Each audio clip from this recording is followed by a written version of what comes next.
ฝนตกกันได้จังมือแหละน้องชานี่น้ำท่วมหมดแถวนี้นะ นี่นะโทษว่าจะเป็นเลยนี่เสือลำบากสุดๆเคยไปนะ ไม่ไทยแท้นะโอ้ดูนับ30 เมตรขนมมันอยู่บ้านผู้บ่ได้มาต้อนข้าวจ้าเขาเจ้านี่ใหญ่ขนาดทุกคนเลยปูมบ่เพเนาะคนก็พอดียุดพอดีนะทุกคน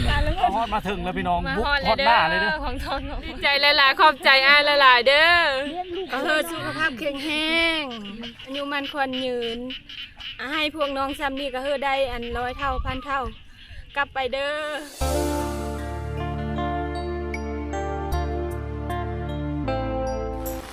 อทุกคนเนาะทักทายสบายดีพี่ต่อมาเนาะก็เห็นนั่นแหละบ่ฮู้ว่าจังโมงบ่ได้เบิ่งโมงเลยนะฝนตกแห้งนักหลายทุกคนไปเบิ่งบรรยากาศเขาชาวดอนดำหน้านะเนาะแล้วก็ไปถามข้าวพ่อเราเลยว่าเป็นนั่นเลยแท้พี่น้องเนาะเขามาเมื่อก่อนนะเฮาก็เห็นเขาชุเล่ามาแต่ไปห้องหมอไปห้องหมอพี่น้องมากอะไรเนาะเป็นอะไรสุขภาพเราใครได้บ่น้องจ๋าออกไปไทยนอกไทยนาได้เลย ไทยหน้าพร้อมไม่ได้ผู้ไทยเลยมันบ่ได้ผู้ไทยบ่ได้ดำหน้าบ่ล่ะเป็นไรอันนี้ก็บ่สบายโอ้นี่ละบรรยากาศบ้านสาวดอนเงียบเนาะยามนี้เนาะยามนี้ไม่ได้คนเลยบ่ได้คนเงียบสงัดทุกคนเลยไอ้โด่งพันลมสวรรค์ใช่ไหมโอ้ฝนตกกันได้จังมือแหละน้องชา4-5 มื้อเลย4-5 มื้อล่ะโอ้ลิ้นแบบนี้ละฝนนะบ่ละแห้งก็บ่แห้งนั้นเป็นแบบนี้แหละนี่ๆยๆอยู่ช่วงนึงผมบ่ได้น้ำเลยบ่ช่วงมันแดดแท้แดดว่ากล้างามอยู่บ่กล้าฮะงามอยู่ตัวตายก็ตายมาฮอดมาถึงเด้อพี่น้องเด้อน้ำดื่มกับขนมเนาะแต่ว่าเงินบ่ทันได้มอบให้ไปเบิ่งสาวดาวกันจังได๋สาวดาวสิน้อยใจมอบให้ก่อนนะสาวดาวกำลังนุ่งโอ้พระมาพี่ก็มีเฮิร์นนี่บ่นี่นะโอ้มีเฮิร์นได้ทุกคนแถวนี้น้ำท่วมบ่แถวนี้นี่นะโทมแถวนี้เห็นได้น้ำมันเป็นเฮิร์นบ่แล้วนี่มันขึ้นบ่เฮิร์นเจ้าได้เคยโทมบ่เคยคอยฮะไม่ได้โทมบ่เคยโทมดีใจเพราะมันนี่อ้ายเชียวเงินมามอบให้ได้เหมือนนี้ดีใจแล้วเนาะไปถึงเลขคุณแหละแต่ว่าบ่ฮู้เท่าไหร่พี่น้องพี่แจ๊คว่าเท่าไหร่ใช่เพิ่นลุ้นก่อนเนาะสิฮู้ก่อนเพิ่นสิบ่ตื่นเต้นนะคือสิดีใจแฮงเนาะฮะตื่นเต้นทานแล้วได้กินข้าวไว้บ่าวดวงก็มีภารกิจก็เลยมาบ่ได้นะเฮาได้มาผู้เดียวเดินทางจำเป็นแล้วมีอุปสรรคใดก็ต้องได้มาเป็นสะพานบุญให้พี่น้องทางฝั่งไทยแต่ว่าเพิ่นบ่ได้นำประสงค์ชื่อน้ำนั่นเลยเนาะพี่น้องเพิ่นบ่ให้บอกเนาะแต่เพิ่นไปเฮ็ดเวียกอยู่ประเทศอเมริกาพุ่นน้องชาวเพิ่นฝากเงินมาให้กี่ต้นพ่อเจ้าแล้วอย่ากลัวพ่อเจ้าเพราะเป็นค่ายาไปอีกอย่างก็เราก็แนะนำบ่ให้กินน้ำซ่าๆแหละน้ำหลักๆมดแล้วน้องบ่น้องไปซื้อน้องมีได้ไปมันทางยะเนี่ยนี่แหละเลยไม่ได้ไปหากระมด2-3 มื้อนี้ต้มเอาขันบ่อนั่นแหละมดขมั่งเลยต้มเลยได้กินน้ำต้มแหละขันฉันเราบ่ได้ต้มเลยตองเอาทางไปหน้าน้องโดนเนี่ยพี่น้องไม่แต่ย่างบ่ไม่รถบ่ไม่แต่ย่างเลยรถไปไม่ได้เลยรถไปบ่ได้แม่นลัดปางหิวไปทุกคนลงไปนี่นะเซ่บ่เนี่ยคือเซ่บ่น่าจะนะแสดงว่ามีจักดูดน้ำแล้วต้องดูดน้ำใช้ได้เนาะโอ้เฮ็ดหน้าแซงก็ได้เหรอฮะโทมก่อนได้นาน้องค่ะน้ำโทมบ่น้ำเคยโทมแม่นปีแล้วนี่จักชอบปีแล้วนี่นะได้50 เป๋านึงได้50 เป๋านึงโอ้จักพ่อยังหึงเนาะน้ำโทมเด้ไก่เติบเลยมาฮอดนี้จักพ่อยังหึงเจ้ากลับไปนะเข้าไปน้ำอีกบัดนี้โอ้เฮ็ดพวกไอ้น้อยนั่นน่ะมันคือเอาน้อยเนาะที่เจ้าเคยกินบ่เคยกินอยู่เฮ็ดพวกไอ้น้อยหลายเจ้าเอิ้นเฮ็ดหยังเจียมันยังเจียมิวะเจียมิโอ้พี่น้อยเนาะหากระดำมือแรกแห้งมานหากระดำมือแรกแห้งมานฝนกระตกอีกบาดนี่บ่ได้ใส่ชุดกันฝนเลยบ่เนี่ยบ่ได้หนาวบ่ใช่ฮะหรือว่าอดเอาแท้ๆหนาวกระโดดโอ้มานี่ ไตโค อ๋อทุกคนไต่โคเลยทุกคนโอ้โคไปหน้าเจ้าหน่อยนะโอ้ทุกคนเลยเบิ่งเอาสภาพทางนั่นเนาะโคนะนี่แหละสะพานไม้ไผ่แท้ๆนี่โคไม้ไผ่ทุกคนไม้ไผ่บ้านเนาะทุกคนเนาะสภาพทางไปหน้าชาวดอนพี่น้องน้องดอนต้องหับได้ทุกสถานการณ์ นี่เสือลำบากสุดๆคอยไป ไป นะ รถกี่โต๊ะก้อนมือก้อนกี่โต๊ะเลยทุกคนชาวไม้ไผ่เนาะอันนี้สะพานไม้ไผ่แท้นะโอ้ระดับ30 เมตรผู้ใช่เอลีไผ่เฮ็ดนี่นะชาวบ้านนี่บ่ หมดบ้าน หมดบ้านเอ็ดนะเอ็ดช่อยเดียวบ่แถวน่ะโค้ยโรเล่อยู่ทุกคนเลยอ๋อตัวระดับ20 เมตรระดับ20 เมตรพุ่นน่ะโอ้เคยไต่เลยเนาะเจ้าบริยานบ่ กระยานอยู่ได้เคยก็ดีได้ ความสูงบ่ ไม้มันจะเดาะเนี่ยนี่นะ ไม้มันจะรอดเลยโอ้ทุกคนเลยต้องหับได้ทุกอย่างเลยเพิ่นเป็นเคยบ้านนี่ ครับทุกสิ่งทุกอย่างที่ลำบาก นี่แหละบ้านหมู่บ้านในชนบทดีเราพี่น้อยเนาะ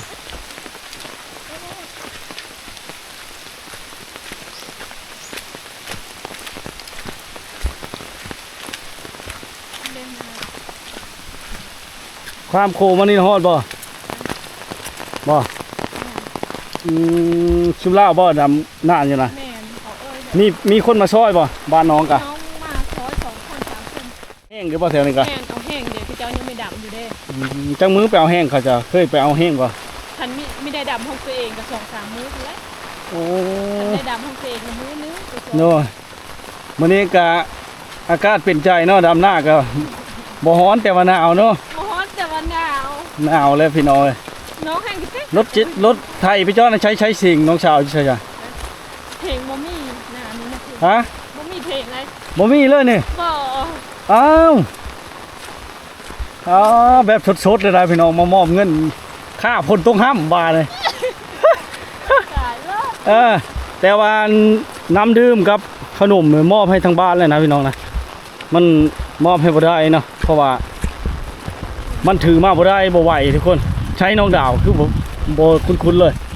ผู้ใช้ชุดบ่ค่ำนะบ่ฮะ พี่เมน อยู่ใช้ชาอยู่เทิงผู้ ซ่อนเขา ฮะผู้นั้นโอ้น้องดาวบ่ได้ใช้ชุดกันฝนเพราะคนเลยนี่นะโอ้เชื่อแม่เจ้าชาคุณลำบ่ผู้ใช้นะ ไปเด้ ฮะ แม่บ่ได้ไปไม่สบายอยู่ม่วงนี่ นอนอยู่เฮือนผู้ แม่น มิสบาอยู่อีพอแล้วใช่จ้ะผู้คันหน้าอยู่นะ แม่น เอาเจ็บแอวได้จ้ะ แม่ก็ไม่ได้ถูกแอดเด้ มันบ่ได้ผู้เอ็ดลูกก็ยังน้อยอ้าวไผจะอันไทยอยู่หั่นน่ะไผไทยอยู่น่ะนะบ้ามาไทยเฮ้อ บ่หน้าลาด หน้าเล่าโอ้หลายคนมาซอยเดียวได้นี่พี่น้องกะว่าจังมื้อสิแล้วชาวดอน ประมาณทิศปลายพุ่นเลย ทิศปลายผู้ฝากเป็นกำลังใจให้ชาวดอนได้พี่น้องเนาะบ่เห็นนั่นเนาะบ้านนี่สิมอบจังไดเนาะมอบเงินก็มอบกลางฝนมันก็เป๊ะมาแล้วนี่นะเอ็ดจังเลยเดี๋ยวบาทบ่มีครับทิ้งทุกคนโหดเกินบาทเนี่ยขนมมันอยู่บ้านผู้บ่ได้มาต้อนข้าว ไม่ได้เอามาจะมากินเนาะจะมีเฮิบกินน้ำเนาะ เมื่อจะเอาเด้อขนมมาเด้อคนตกห้ำเลยทุกคนย่างมันได้ใช้ชาวดาวนะบ่ผู้ได้ชาวดาวเนี่ยวันนี้ช่างอัดหน้าตาข้างหลีปอเธอจะมาจื้อคนต้องแห้งทุกคนเลยโอ้เราเจ็บแอวแล้วเชียนอะไรฉันล่ะ เจ็บแอบว่ามีคนไทยเด้ มีคนไทยหน้าบาทนี่เนาะ จะเป็นเดี๋ยวได้ หาลูกเคยแน่มดในหามีแต่ผู้อยากได้เบอร์ได้เฟซได้ไลน์บ่มีผู้อยากช่วยตะเคียนเลย หาลูกเคยถากบ้านลูกสาวน่ะลำบากอะไรอีก คนก็ต้องแห้งเลยนะพี่น้องนะ จนว่า มีบอนไซบ้างเงินน่ะนี่เนาะมียังเจ้าได้ที่บ้านกองมาเจ้าน่ะบ้านกองงานเฉพาะมื้อน่ะ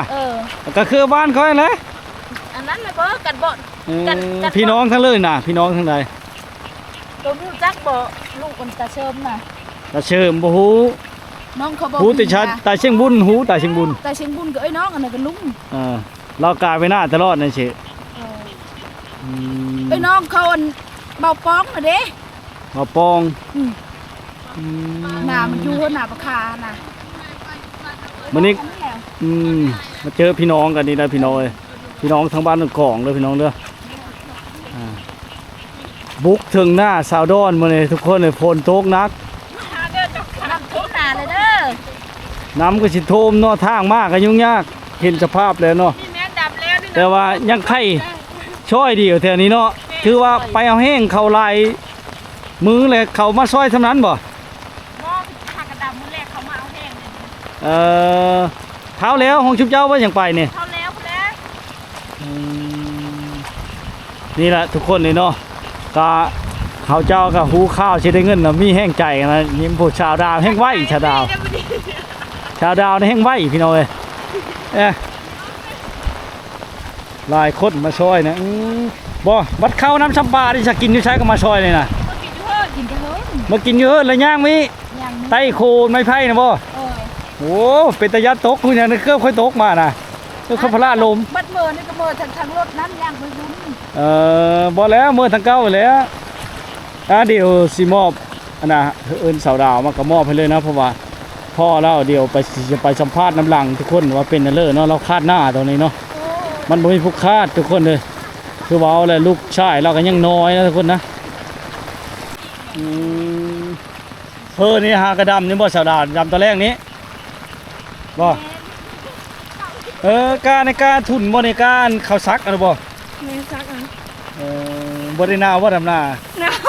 หนาวบ่ได้เยอะมันตกเนาะบัดเยอะมันตกหลายโพดบาดนี่ เย็นจะโทมนะ แถวนี้น้ำเคยท่วมบ่น้องสาว โทม แถวนี้ไรฮะขึ้นเทิงผู้ท่วมมันโหโพ่นผู้โอ้แสดงว่ามาดำช่วยเดียวนี่พี่น้องกันเบิดบ่ชาวดาว แม่พี่น้องเดียว พี่น้องเดียวพันมีหอยบ่นะหอยได้อผู้อยู่บ่ได้เอาบ่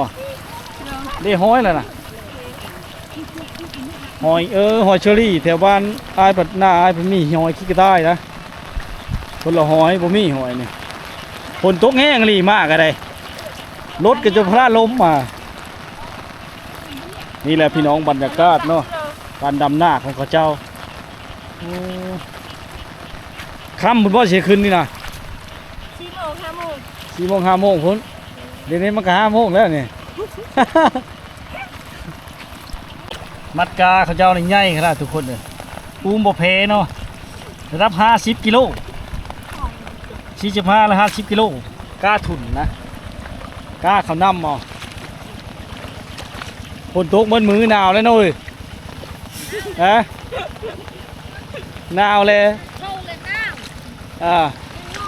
แต่เฮาก็หาก็จะแล้วได้ดำหน้านี่ได้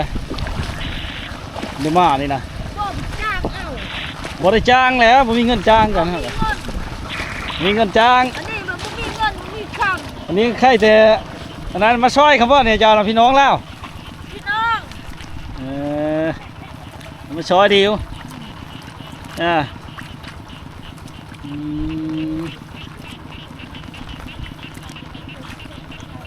จนช่วยจนเล่าแล้วบ่จังไปดำหน้าสิเจ้านี่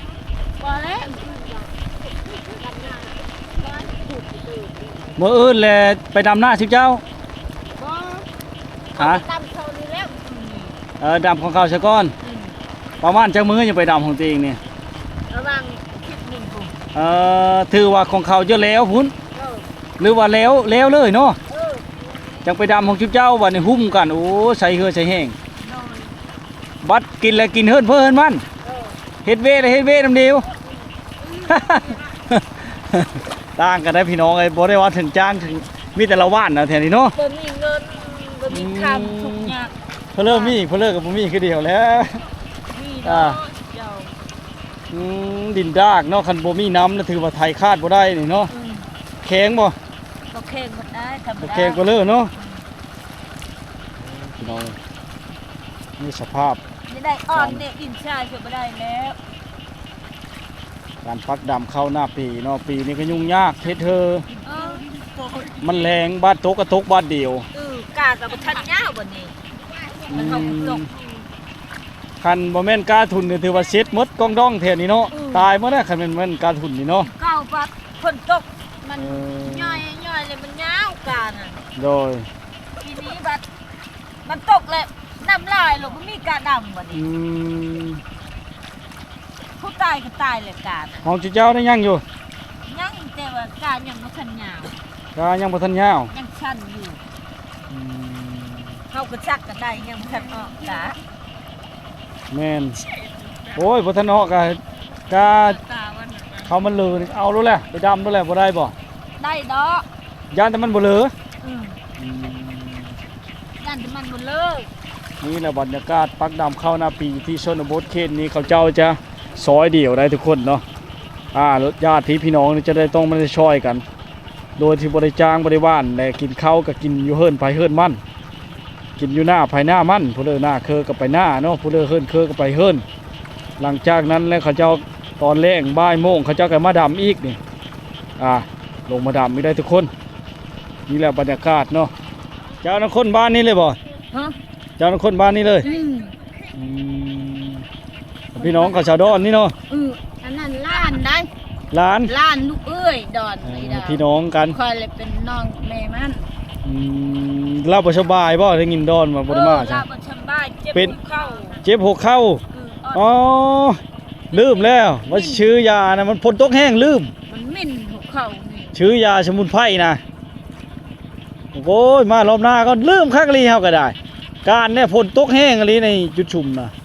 ก็เลยลืมซ้ำเอาโอกาสหน้าพี่น้องไอ้ลืมคักลืมแน่ลืมแล้วมันในภารกิจลืมอย่ามองมารอบหน้าอีกทุกคนเลยเห็นในนอกบรรยากาศเขาเจ้าดำหน้าเขาซื้อแต่น้ำหัวเชือกกับขนมนะมา เบิ่งไหม เส้นทางมันยาก บ้านจุดเจ้าเลวเลยให้เอาหัวลูกดำ หากระดำคือการดำแต่บนดำได้ดำแต่แถวหน้าแถวเฮานั้นมันได้น้ำแต่มันที่ชิปลายพุ่น บอกว่ามันกินข้าวนะกินนี่ใช่ไหมน้ำมันเอาได้ไหมนะ เด้มันก็ยาเลยได้ผลนะเริ่มยาเลยเด้ มันน้ำเชยยืด ใครเนี่ยนะ มันยืงโหยนั่นก็รอดไล่มันพี่เลยน้ำนะน้ำ บ่มันนั่นขึ้นเทิงบ่ ขึ้นเทิงแล้ว ขึ้นเทิง มันขึ้นเทิงเลยกะมันยืงเลยโหยนั่นละโหยมันขึ้นไปพูดเลยน้ำมันขึ้นเอาเลยนะ แล้วก็พูน้ำ บ่ พูเลย มันขึ้นนี่จักมือนี่กาว่ามันจะลงชนลาย บางเธอกาทิศนะบางเธอ เป็นทิศ บางทิศ โอ้มันก็ตายไว้นะกา ตา เขา ย นะ รถปีกายนี่มันป้องพระดามพระเอเลยมันนั่นเลยเพิ่นมีต้องห้ามเลยได้ลูกมัน เอ มันได้ของพว อก เกี่ยวกับยาไอ้บัดนี้ลูกมันเล็กๆน้อยๆเนาะ ตัวปะกับปะขาดเล็บ โอ้ นะ มีหอยเลยทุกคนนี่ มีนะหอยนะ โอ้หอยขี้กระต่ายแล้วนี่มีหอยขี้กระต่ายใช่นี่ มีได้ แมงดาบ่มีเนาะ บ่มีของเพ มีแต่แถวหน้าเฮาแมงดานะ เป็นหอย พอได้กินแต่ละมือลูกกานะนี่แหละบรรยากาศพี่น้องไอ้เนาะตอนนี้ฟ้าฝนกำลังเป็นใจไข่แน่เลยคนนี้ดำ2คนเลยคนนี้แม่กับลูกดำคนเดียว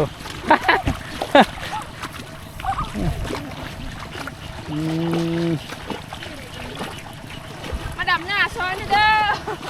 น้ำหน้าใช่นี่ มาดำหน้าซอยนี่ นี่แหละพี่น้องไอ้เนาะมาฮอดมาถึงแล้วนะเราก็ชมบรรยากาศใน1 บาทนี่ก็หัวหลายอย่าห้างเนาะอย่ามันค่ำทุกคนเลยเดี๋ยวเฮาก็สิมอบเงินให้น้องดองกับน้องดาวเนาะพอเราเพันยังขาดหน้าอยู่แล้วจิกชิ้นแนะนำเรานำหลังนะเราขาดหน้ายังบ่แล้วทุกคนเลยเนาะก็มีผู้ใหญ่ใจบุญพี่น้องเนาะมาเป็นพี่เป็นน้องเดียวเนาะพี่น้องทั้งประเทศไทยเพิ่นไปเฮ็ดเวียกอยู่ประเทศสหรัฐอเมริกานะอยากช่วยเหลือน้องดอนเนาะก็เงินจำนวนอยู่ 8,000 บาททุกคน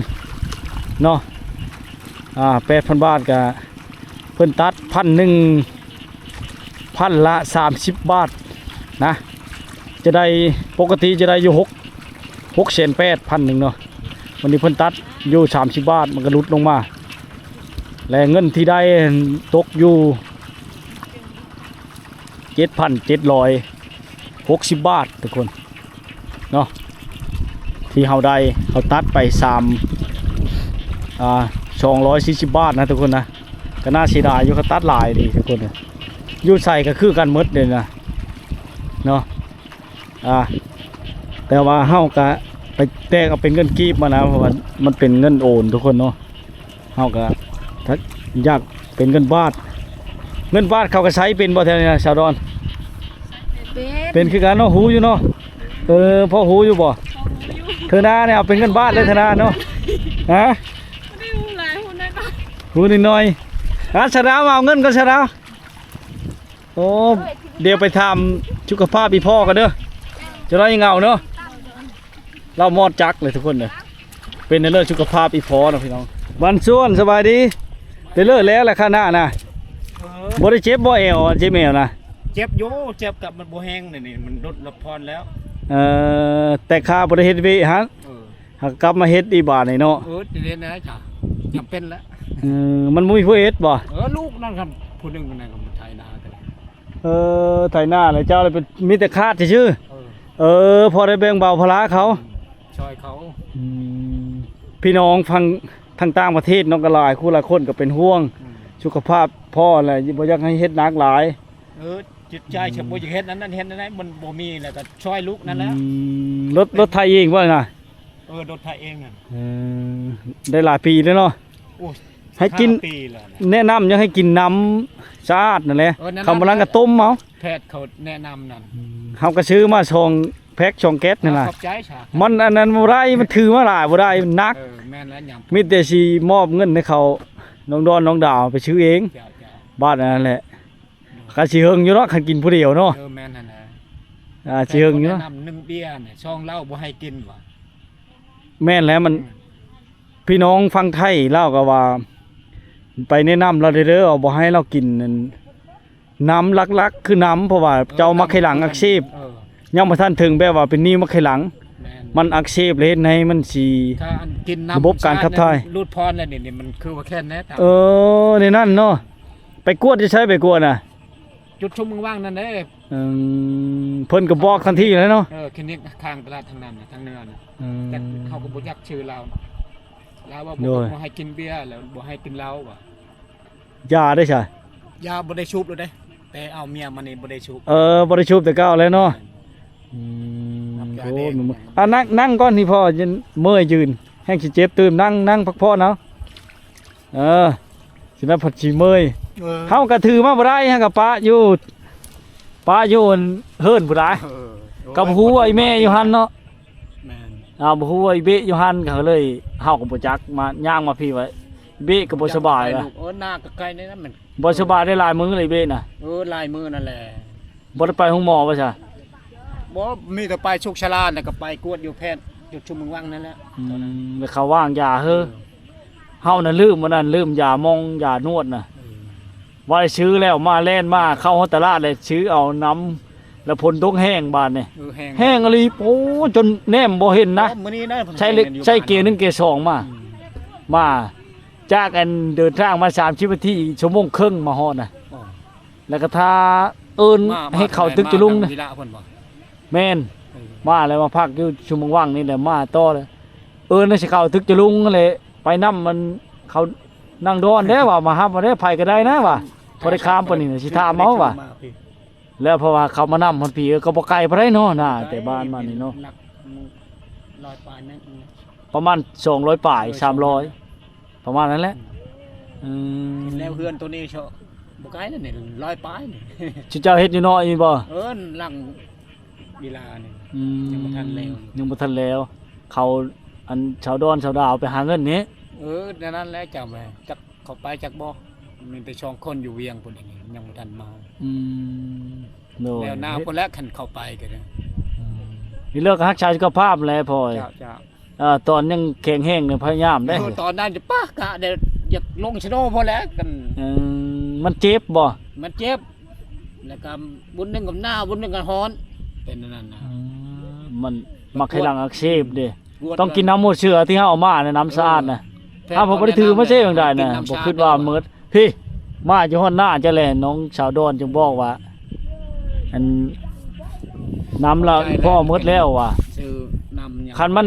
ฉุกเฉินเนาะหาเชื้อบ่ได้ใส่บ่ทันก็ต้มน้ำเลย จะกินน้ำต้มแล้วจะเอาเป็นคนสะอาดเลยแล้วว่า ฮะเลิกทางชาสุขภาพเด้อจะดีมีแห้ง จ้าเอา โดย แข่งลูก เข้มแข็ง เร็วมอบ ข้ามบันไดนะ โดยเดี๋ยวมอบเงินมอบค่ำเฮือนั่นก็ให้เขาน้องดอนน้องดาวกัน จ้า เพิ่นก็มีผู้ใหญ่ใจบุญทั้งผู้และประเทศไทยก็หลายเติบ 8,000 บาทนี่ก็บรรยากาศในหน้าสาวดอนทุกคนเนาะก็ต้องได้ย่างลัดมาหลังจากถามกับใครนี่แล้วละอาการก็ดีขึ้นพี่น้องแต่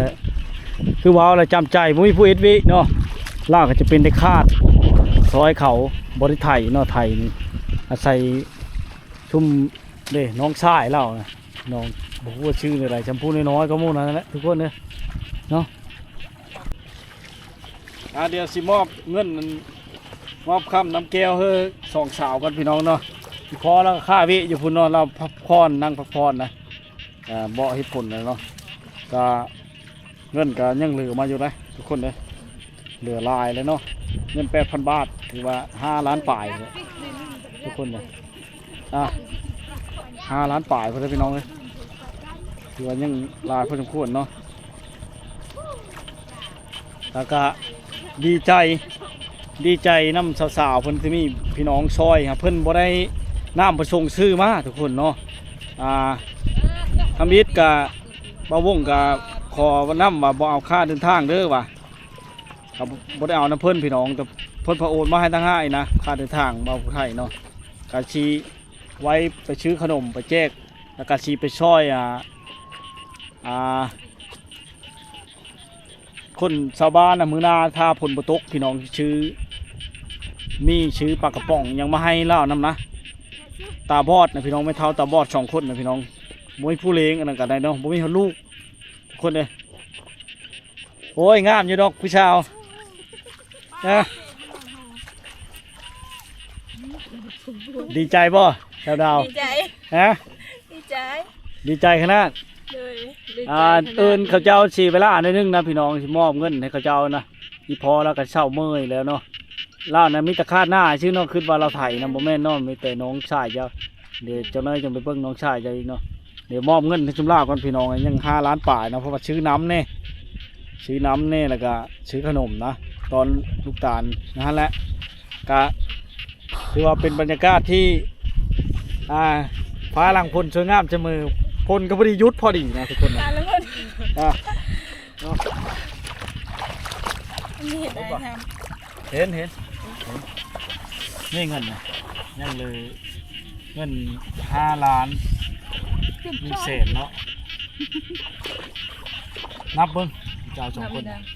นี่น้ำก็ได้นะ โอ้นับเบิ้งเลยเนาะมันจะเบาไปได้นะนับเบิ้งไฟชนะก็ได้ชาดอน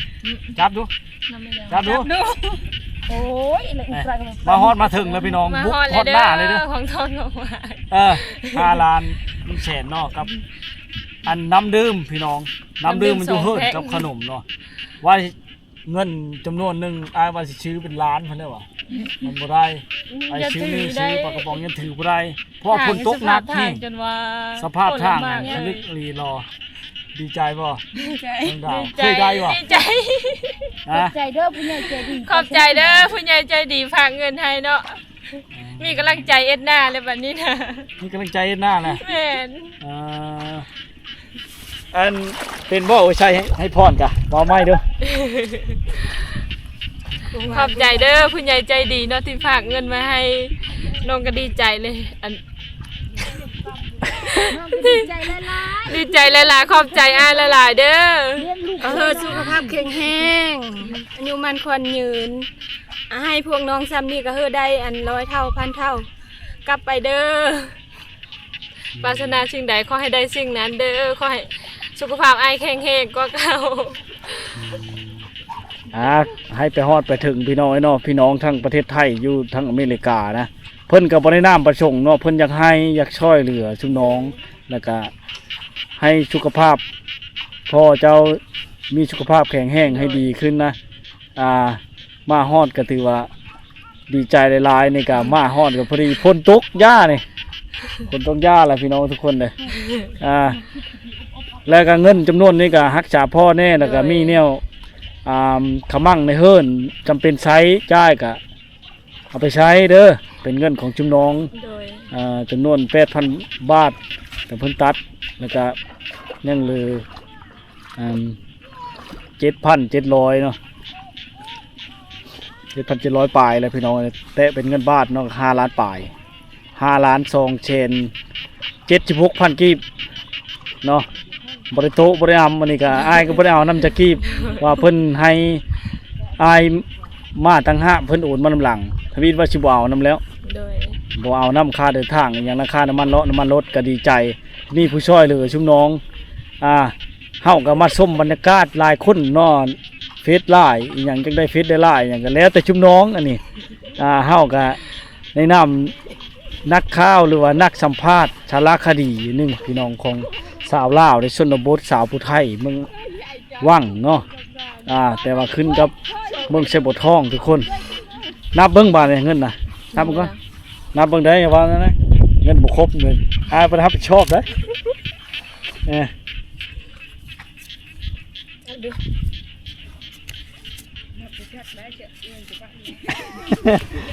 นับพักไหนมันเป็นได้นับตกนับเป็นแต่ว่า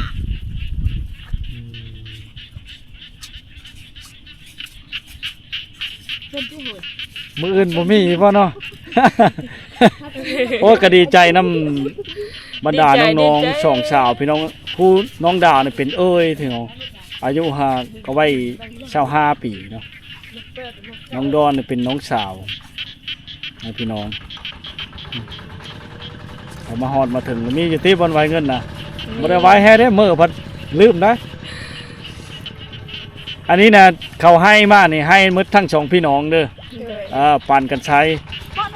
ชื่อบัตรถึงเงินหรือว่าข้าวแป้งน้ำแดงอหย่างต่างๆ โอ้ยสิได้เงินซื้อขนมให้อาเล็กได้วันนี้ขอเงินอยู่คู่มือ ขอเงินอยู่คู่มือ แม่ลูก แล้ว ชาย ก็ กัน จำนวนหนึงก็ไว้เฮ้ยพ่อแหละไว้ชื่อน้ำหรือว่าใช้ที่จำเป็นอ้ายก็ลืมได้มื้อนี้ลืมมันน่ะลืมยามองยานวดน่ะเดียวบ่แล้วอ้ายมาหาหน้าอ้ายสิซื้อมาให้ดอกบ่ได้คิดเป็นเงินอยู่นี่เนาะอ้ายสิเอาเองอ้ายดอกอ้ายสิเอาเอาไว้เด้อ โดย แล้วก็เดี๋ยวติดตามอีพี่ต่อไปก็แล้วกันพี่น้องเลยเนาะอีพี่นี่ก็คือสิจำนี้แล้วเด้อก็ฝากกดไลค์กดแชร์คือเห็นนั่นแหละหนาวบ่หนาวได้แข่งฝนบนมือหากระเช้าเนาะนี่นะจนค่ำแล้วนี่5 โมงปลายแล้วจังเช้านะเสียงเคเตะก็ห้องเชี่ยว